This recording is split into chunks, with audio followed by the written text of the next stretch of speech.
오늘 읽은 출애굽기 5장 1절에서 21절까지의 말씀을 가지고 바로의 완악이라는 제목으로 말씀을 전합니다. 하나님으로부터 이스라엘의 출애굽이라는 대사명을 부여받은 모세와 아론은 마침내 저 애굽 왕 바로 앞에 당당히 섰습니다. 드디어 이스라엘의 출애굽을 앞두고 하나님의 종 모세와 애굽 왕 바로 사이에 한판 대결이 시작되었습니다. 모세와 아론은 담대하게 하나님 여호와의 이름으로 이스라엘 백성들을 보내주도록 저 바로에게 당당하게 요구했습니다. 바로는 누구입니까? 그는 당시 근동 지역의 패권 국가였던 애굽의 절대 권력자였습니다. 그의 말 한마디면 사람의 목숨이 달아날 수도 있었습니다. 이런 바로는 곧바로 이스라엘 백성들을 보내줄 수 없다고 말합니다.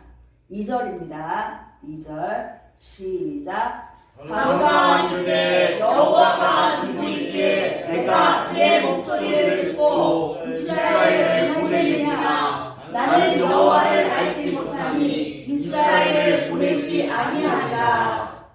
아멘. 그때 모세는 여호와께 제사를 드릴 테니 백성들을 사흘 동안만 보내달라고 요구했습니다.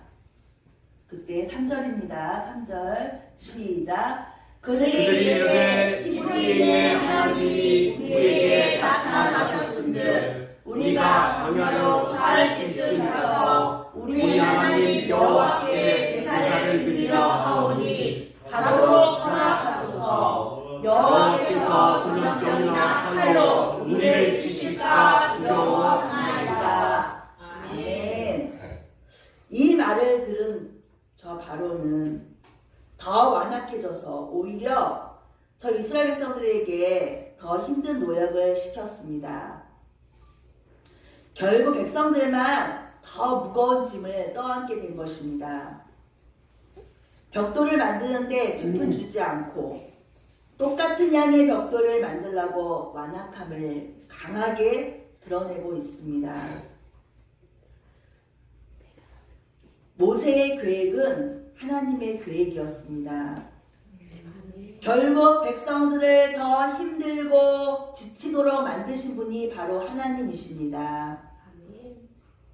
하나님은 모세가 바로에게 가서 백성들을 내어달라 하면 바로가 이런 반응을 할 것을 이미 알고 계셨지만 그래도 모세를 보내셨던 것입니다. 21절입니다. 시작. 모세가 여호와께 그들이 이르되 너희가 우리를 바로의 눈과 우리의 신하의 눈에 비운 것이 되게 하고 그들의 손에 칼을 주어 우리를 죽이게 하느니라. 여호와는 너희를 살피시고 판단하시기를 원하노라. 아멘. 이런 결과를 아시면서까지 하나님은 왜 모세와 아론을 보내셨을까요? 바로의 완악함은 백성들을 아주 극심한 고통의 현실로 몰아넣었습니다. 이렇게 하시면서 이 백성들을 아끼신다고 말할 수 있을까요? 백성들이 자신들이 받는 고역과 학대가 모세와 하나님 때문이라는 사실을 안다면 어떤 반응을 과연 보이게 될까요? 더 이상 모세가 저 이스라엘 백성들을 인도할 수 있을까요? 모세의 절망적인 말을 들어보십시오. 22절, 23절입니다. 시작. 모세가 여호와께 나아가서 아뢰되 주여 어찌하여 이 백성이 학대를 당하게 하셨나이까. 어찌하여 나를 보내셨나이까. 내가 바로에게 들어가서 주의 이름으로 말함으로부터 그가 이 백성을 더 학대하며 주께서도 주의 백성을 구원하지 아니하시나이다. 아멘. 하나님은 왜 이런 사실을 아시면서도 이런 일을 하셨을까요? 왜 하나님이 일부러 바로를 완악하게 하셨을까요?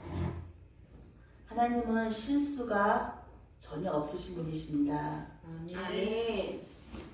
하나님이 바로의 마음을 완악하게 하신 것은 그만한 이유가 다 있습니다.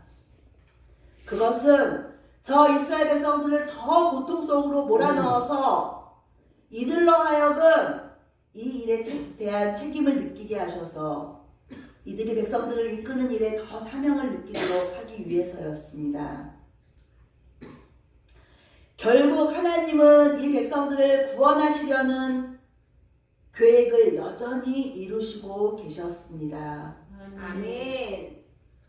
바로의 완악함도 자기 백성을 구원하시려는 하나님의 계획이요 역사입니다.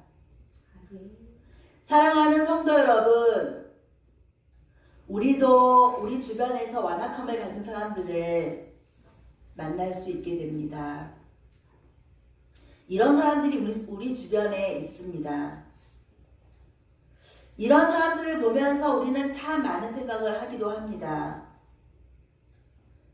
어쩌면 저렇게 완악할 수 있을까? 도저히 우리의 생각으로는 이해가 안 될 때가 종종 있습니다. 왜 하나님은 이런 사람들을 그냥 놔두실까?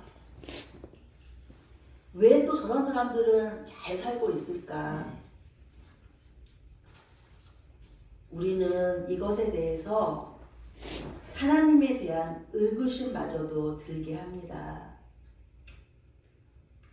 이런 인간들의 완악함이 우리의 현실을 더 힘들게 할 때는 모든 것을 다 포기하고 싶을 때도 많습니다.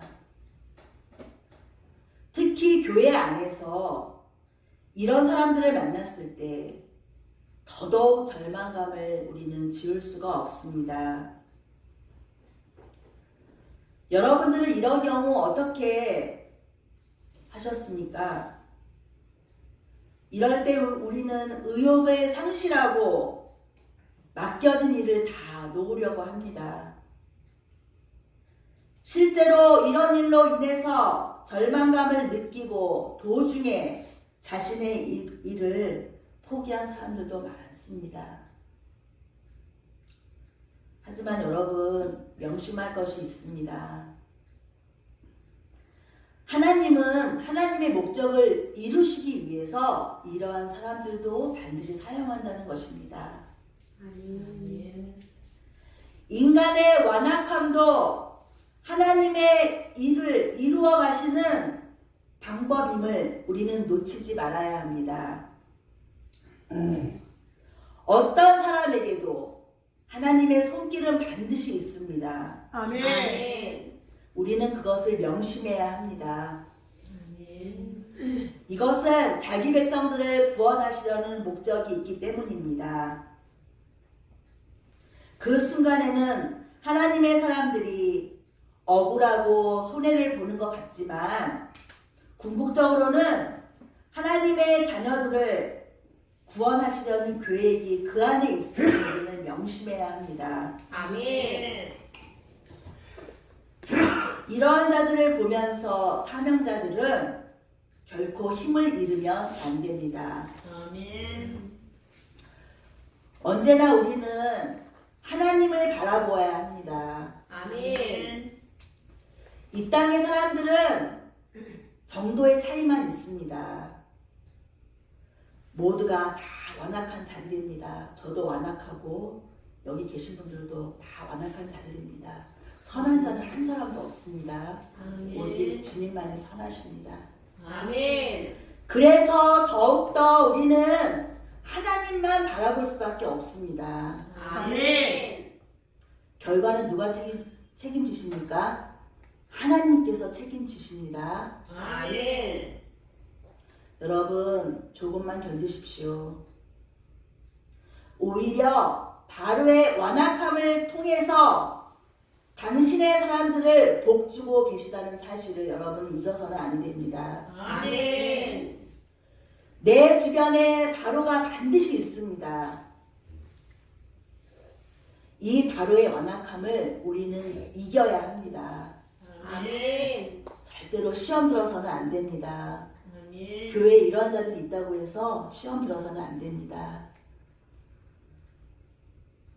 이 바로의 완악함을 이겨야 우리는 하나님의 일을 할 수가 있습니다. 아멘. 여러분, 이 사실을 분명히 기억하셔서 늘 승리하는 저와 여러분이 되시기를 소원합니다. 아멘.